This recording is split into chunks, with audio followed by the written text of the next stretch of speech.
Doctor साहब, रमज़ान की आमद आमद है। रमज़ान के तिब्बी फ़वाइद, रोज़े के तिब्बी फ़वाइद। अच्छा, रोज़ा वो वाला रोज़ा जो मुसलमानों वाला रोज़ा है, पाकिस्तानी वाला नहीं। ठीक है, जिसमें वाकई जो लअल्लकुम तत्तकून वाली जो आयत है कि ए मोमिनो, ए मुसलमानों, रोज़े आप पर फ़र्ज़ किए गए। ये ऐसे ही फ़र्ज़ किए गए जैसे आपसे पहले वाली कौमों पे फ़र्ज़ हुए थे। और साथ ही अल्लाह ताला ने उसकी रैशनेल भी बता दी, लॉजिक भी बता दी कि रोज़ा क्यों फ़र्ज किया गया है। लअल्लकुम तत्तकून, ताकि आप मुत्तकी बनो, परहेजगार बनो, प्योरिफिकेशन आपकी हो, डिटॉक्सिफिकेशन हो। आप दोनों डॉक्टर इस वक्त हैं। डॉक्टर कैसर साहब, आपसे स्टार्ट करते हैं।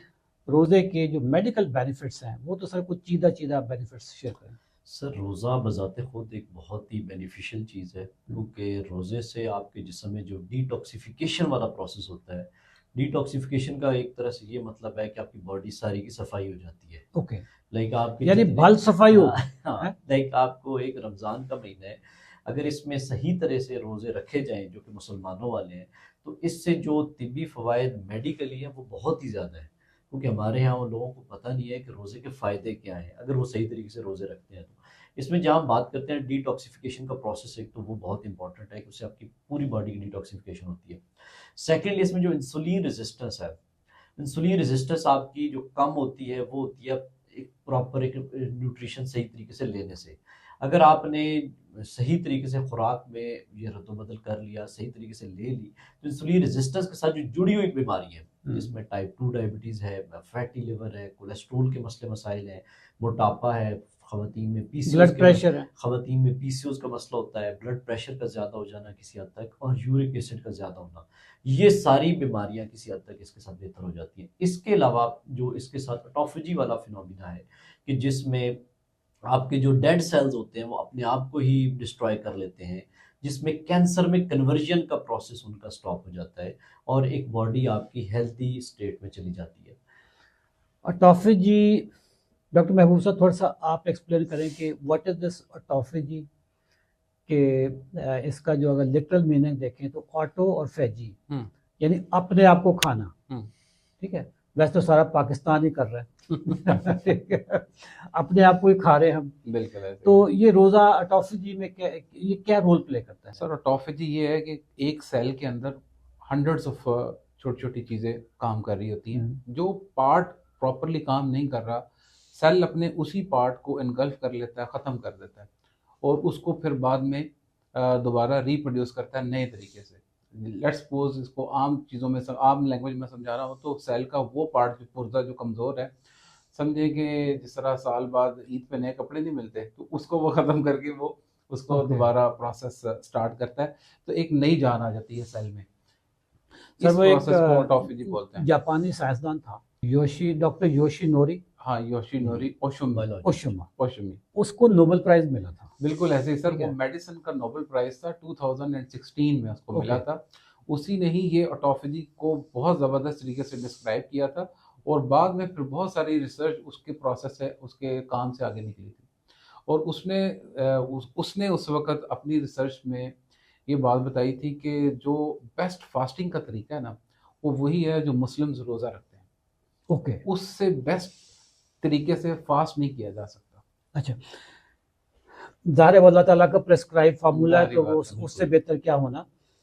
मैं एक जगह पे पढ़ रहा था कि जो हमारे मुसलमानों के रोज़े हैं, जिसको आप अंग्रेज़ी में ड्राई फास्टिंग कहेंगे, कि आप ना कुछ खाते हो ना पीते हो सुबह से लेकर शाम तक। और एक गोरों का रोज़ा है जिसको वो इंटरमिटेंट फास्टिंग कहते हैं या वाटर फास्टिंग कहते हैं। Dry fasting is 4 times more effective than intermittent fasting. इसमें सर कोई शक नहीं है। वैसे गोरों का भी रोज़ा वही है, जैसा कि अभी आपने आयत में बताया है कि जैसे आपसे पहली उम्मतों पर फर्ज किए गए, तो वो एक्चुअली जो उसमें से सर बहुत सारे लोग प्रैक्टिस करते हैं इस फास्टिंग को। लेकिन आजकल एक नई टर्म है जैसे कि इंटरमिटेंट फास्टिंग है। वो अब सोशल मीडिया के थ्रू उसको ज़रा पाकिस्तान में थोड़ा तो ज़्यादा हमने उसको बहुत मशहूर किया ना। आप तो हाँ, वाटर फास्टिंग उसको करते वाटर हैं, फास्टिंग अपने करते जो हैं। शुगर के मरीज हैं बिल्कुल ऐसे ही, उन पे प्रैक्टिस करवाते हैं। बिल्कुल ऐसे ही और है। तो वो हमारे 90 डेज के कोर्स के अंदर वो वाटर फास्टिंग वाटर शामिल है, फास्टिंग हमारे 90 कोर्स में शामिल है। Intermittent fasting. लेकिन ये बात आपकी बिल्कुल ठीक है कि जो रोज़ा है उसको ड्राई फास्ट कहते हैं। तो ड्राई फास्ट इंटरमिटेंट फास्टिंग से 4 गुना ज्यादा इफेक्टिव है। जो काम आप 50 घंटे की वाटर फास्टिंग से करेंगे, वो अगर आप 12-13 घंटे का रोजा सादा रख लें जैसा कि हम रखते हैं रमजान में, तो वो इक्वल हो जाता है, बराबर हो जाता है। तो डॉक्टर साहब, डायबिटीज के लिए रोजा बहुत इंपॉर्टेंट, जैसे ये फैटी लिवर के लिए बहुत जरूरी सर है। बहुत ज़रूरी। सबसे ज़्यादा जो चीज़ है ना, इससे सर इंसुलिन रेजिस्टेंस कम होती है। इंसुलिन रेजिस्टेंस के नीचे जितना भी क्लस्टर आ जाता है बीमारियों का, वो सारी फिर बतदरीज कम हो जाती है। जिसमें फैटी लिवर है वो कम हो जाता है, कोलेस्ट्रॉल लेवल कम हो जाता है, शुगर जाहिर बात है उसकी वो कम हो जाती है, उसकी इंटेंसिटी, क्योंकि इंसुलिन रेजिस्टेंस कम हो जाती है। और इसी तरह स्ट्रेस कम हो जाता है, स्ट्रेस के लिए बहुत बेहतर है। सिमिलरली सर ब्लड प्रेशर के लिए बहुत बेहतरीन है। तो ये इसके पूरे अलावा इम्यून सिस्टम हमारा होता है, जो बॉडी का डिफेंस, अच्छा इम्यून से जो डिफेंस सिस्टम है, हमारी कुव्वत मुदाफ़त है, वो भी रोज़ों में ज़्यादा स्ट्रॉन्ग होती है। उसके पीछे भी यही है कि आपकी डिटॉक्सिफिकेशन होती है, आपके जो डेड सेल्स हैं वो डिस्ट्रॉय हो रहे हैं, इससे आपका इम्यून सिस्टम बहुत इंपॉर्टेंट है, वो बेहतर होता है। इसके अलावा स्टमक वाले जिन लोगों के हाजमे के मसाइल रहते हैं, लेकिन शर्त ये है कि वो सही तरीके से रोज़ा रखें। अगर वो सर बड़ी औखी शर्त लगा सर आप और मैं, हमने मल्टीपल पॉडकास्ट में एक चीज़ का बड़ा जिक्र किया है कि वो बादाम खा लें, अखरोट खा लें, क्योंकि बड़ा अच्छा एंटीऑक्सीडेंट है। अमरूद खा लें, बेर खा लें। सबसे अच्छा एंटीऑक्सीडेंट रोज़ा है। ओ तेरी बिल्कुल, आपको इससे अच्छा एंटीऑक्सीडेंट है ही नहीं है। देखें ना, ऑक्सीडेंट ने काम किया। सर ये स्टेटमेंट तो मेरे ख्याल पेटेंट होनी चाहिए। पेटेंट सर देखें, सबसे इंपॉर्टेंट चीज ये है कि हम खा के बादाम, काजू, पिस्ता, मार्केट सर शॉर्ट पाएंगे। विटामिन ई खा लें, क्यों क्या जी के अंदर ऑक्सीडेंट को खत्म करते हैं, क्योंकि इनमें एंटीऑक्सीडेंट होता है।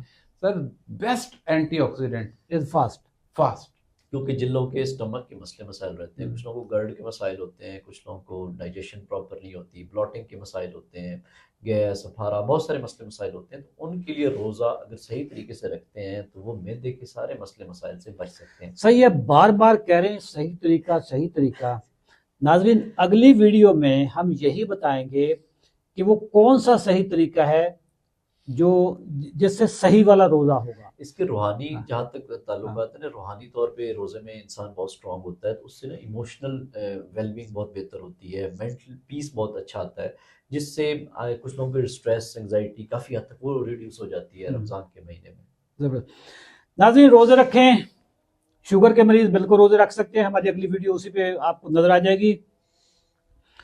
रोज़े के बहुत सारे मेडिकल बेनिफिट्स हैं, जिसमें डायबिटीज़ की मैनेजमेंट है, जिसमें इंसुलिन रेजिस्टेंस है, जिसमें फैटी लिवर है, जिसमें ट्राइग्लिसराइड कोलेस्ट्रॉल है, जिसमें बीपी है, जिसमें मैदे के मसाइल हैं।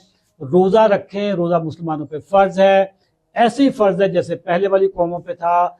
और साथ ही अल्लाह ताला ने लॉजिक बता दिया, रैशनल बता दिया। ऐसे नहीं कहा कि बस मैंने कह दिया तो फ़र्ज़ है, बाकायदा बताया है कि क्यों फ़र्ज़ है।